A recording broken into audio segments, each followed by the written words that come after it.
Look at the pictures, make up a story according to the pictures in the given order, write at least 35 words.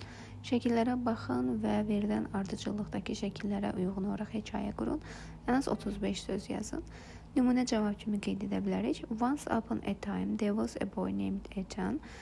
Bir vaxtlar Ethan adlı bir oğlan var idi. One day while he was walking outside, he noticed a man sneaking into his neighbor's house.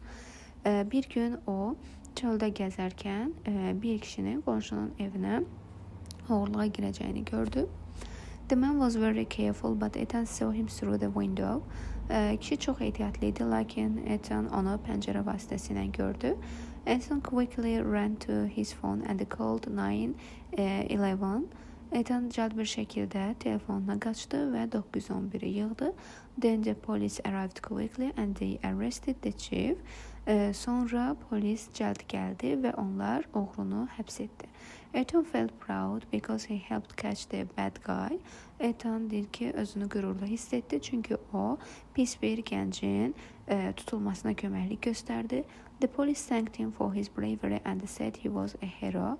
Polis onun cəsurluğuna görə ona təşəkkür etdi və dedi ki, o qəhrəmandır. Thanks to Ethan, the neighborhood was safe again. Ethan sayəsində qonşuluq yenidən təhlükəsiz idi. Qeyd etdiyimiz bu nümunə cavabımız şəkillərə əsasən hekayə kimi düzgün götürülə bilər.